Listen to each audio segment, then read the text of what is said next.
And I've just been joined by Bryn Williams. Welcome, Bryn, to Celtic Music Radio. Hi, Mark. How are you? I'm very well.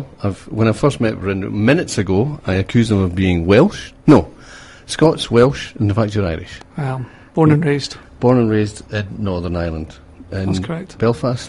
Near Belfast, a place called Carrickfergus. Oh, lovely. Beautiful castle. Oh, yeah, Carrickfergus. Yeah. So what brings you to Glasgow? My family all live in Northern Ireland and England, and I wanted to get away from them to go to university. And it's My true. family all lived there, so I came to Glasgow. Good one. I like it, yeah. So you came to university? I came to university and I've more or less been here ever since. Yeah. Glasgow?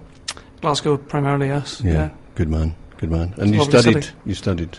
Studied engineering at Glasgow University. Right. And now I work in patents. I'm a patent attorney, dealing with inventions. Oh, very good. Very good. And you came to our attention through students through in SIFE. I'll just say SIFE. Well, Sara Hunter.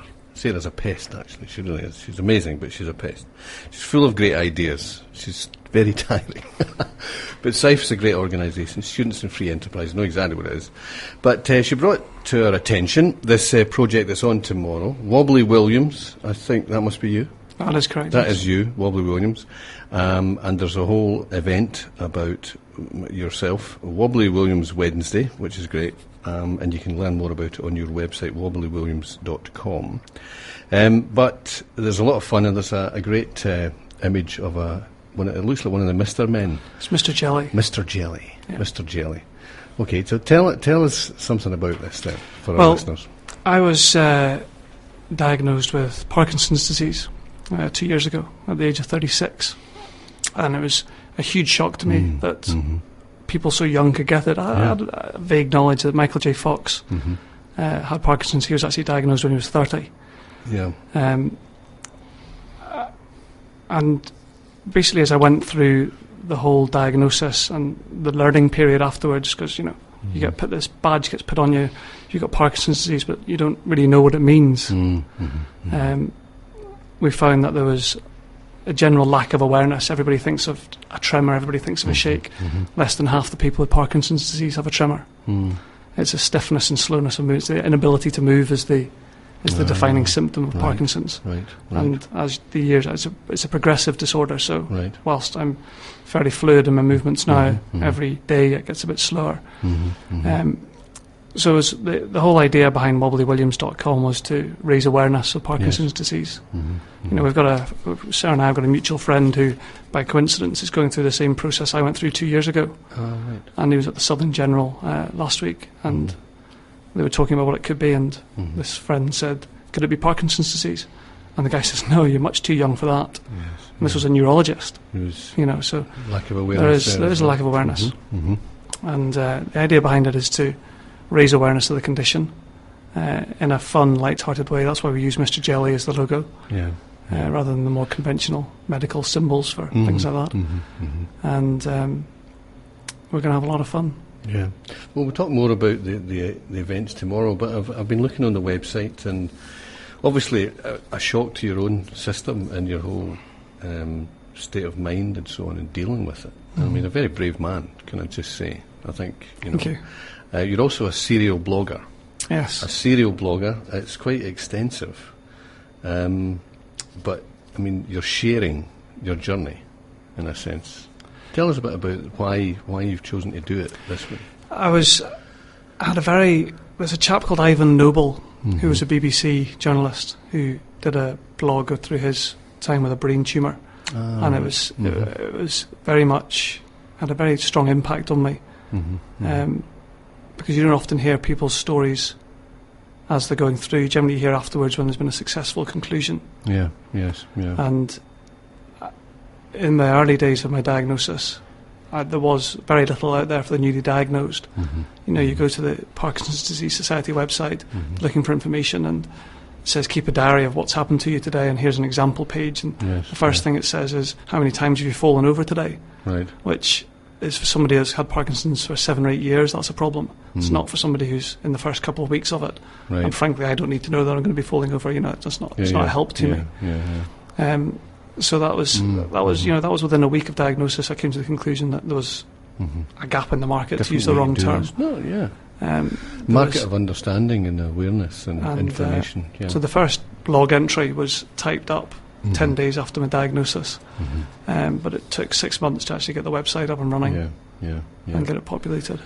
And it's a great website. It really is. I mean, it's clever, and you've got so much information and different, down the side columns and so on about the projects that are going on and other people, the wobbly walks and all this sort of stuff, and various other friends and colleagues, obviously, who have got similar conditions. There's 2 other bloggers. There's Vicky, who's 36. She lives in Hexham, and there's Tom Isaacs, who's probably the most famous Parkinson's person in the UK. Most people haven't heard of him, which is one of the reasons the awareness needs to be raised of the disease. And he's had it for 13 years, and he's a serial fundraiser. Serial fundraiser, good for you. Yeah, you're doing pretty well yourself. Since April, 44,000. Yeah, people have been very generous. Tell us about that. I mean, how did you get off the ground with that? The first event we planned was to walk the West Highland Way last year. The original plan was it would be me, my dad, my brother, my sister, and we'd try and raise £3,000. But as people heard about it, we got the numbers up, and in the end 130 people did part of the way, and 17 of us did the whole lot. Well done. And that brought in a huge amount of money. You put us all to shame here in the studio. I hope you're listening, Sandra Ewing and Marion. Too old. No, you're not too old, rubbish. Good. Did you get good weather, as they would say in Scotland? Well, the first day was the most important day, because we had 70 on the first day. And it was gloriously sunny. Good. And days 2 and 3, Banks of Loch, that Bonnie Banks of Loch Lomond, what a lot of rubbish. I didn't see anything. It's just ghastly, and tripping over roots, you're falling in the water. It's don't be put off if you're out there. Stick to it. You didn't mention this here. No, you didn't. Yeah. And we did a lot of running events. We've got a running team good. enters events all over the UK to raise money. That's good. And there's those physical activities that actually say, in a sense, a challenge to the image and the condition. Physical exercise, running, is arguably the only known thing to slow the disease down. Medication can hide it, but it can't slow it, it can't cure it, there's no stopping it. So it's in one way it helps me a lot to do the running, and in another way it's a statement of saying this is a physical illness, but I'm going to do physical things to stop it happening. You run all over it. That's it. And we've also got a music festival ourselves in Donegal. Tell us about that. It's one of my brothers. My brother works in Donegal, and it's one of his friends, George Kelly, plays in a number of bands in Downings. And he's organising a music festival. He did it last year, Wobble Aid. And it's the second Wobble Aid festival this year. On the bank holiday weekend, or the Irish bank holiday weekend, the 29th and 30th. In the Harbour Bar in Downings. The Harbour Bar in Downings. We'll need to get more. We'll keep in touch with that and we'll promote that at the time. It's terrific. And what kind of music is it? It's rock music. There's some Irish music, but late as the evening goes on, it's all rock music, and then towards the end of the night, it's they're doing sort of €50 requests. If you want a request play, they'll play it. All right, excellent. There's a band called Boy Done Good who finish off the set, and they are excellent, truly excellent. Boy Done Good, I like that. Right, we'll need to keep more of that. Let's have a wee break and listen to some music. Now, you don't look it, but you're a bit of a heavy metal freak. That's my upbringing. 5 elder sisters and an elder brother, all into their heavy metal music. But you expressed a liking for Katrina Mackay, which is very understandable. But in terms of her music, we've got some of her music as well. Katrina Mackay, she's a musician as well, is she? She is. And this is Chris Stout and Katrina Mackay, Das Charles of Fowler. This is a lovely Shetland number.